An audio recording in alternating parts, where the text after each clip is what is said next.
Rescue workers in Gaza are still searching under the rubble for victims of Israel's surprise wave of airstrikes.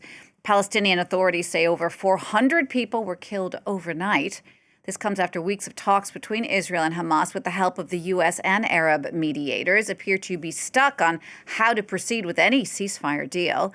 We're going to talk more about this now with our Jerusalem correspondent, Noga Tarnopolsky. Noga, what more can you tell us about the strikes and what this means for Gazans, but also for Israel and for the hostages?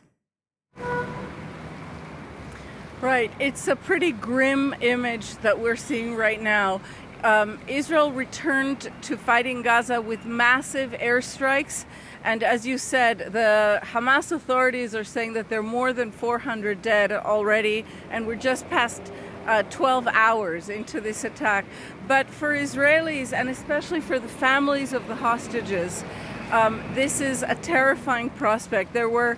I think Israelis had been lulled into this sense that maybe, despite the fact that hostages weren't being released in this sort of interim period after phase one of the previous agreement was allowed to come to an end, but before any other agreement was put into place, they thought that this might just somehow last.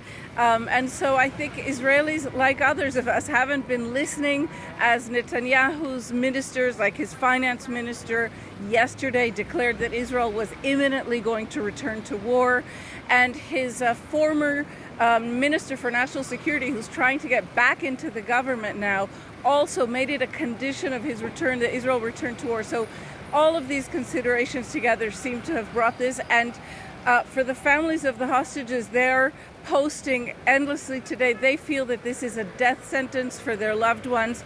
The loudest voices of all have been some of the recently released hostages themselves, describing what it feels like to be in the hands of Hamas captors when another deal falls apart.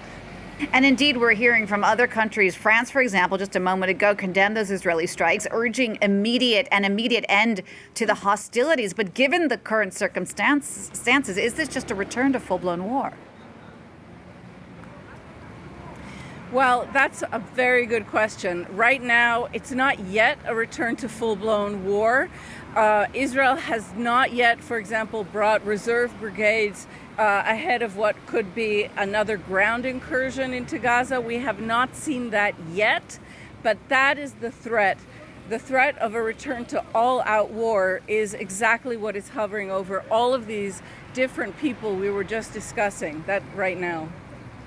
Noga, thank you for that. That's our Jerusalem correspondent, Noga Tarnopolsky.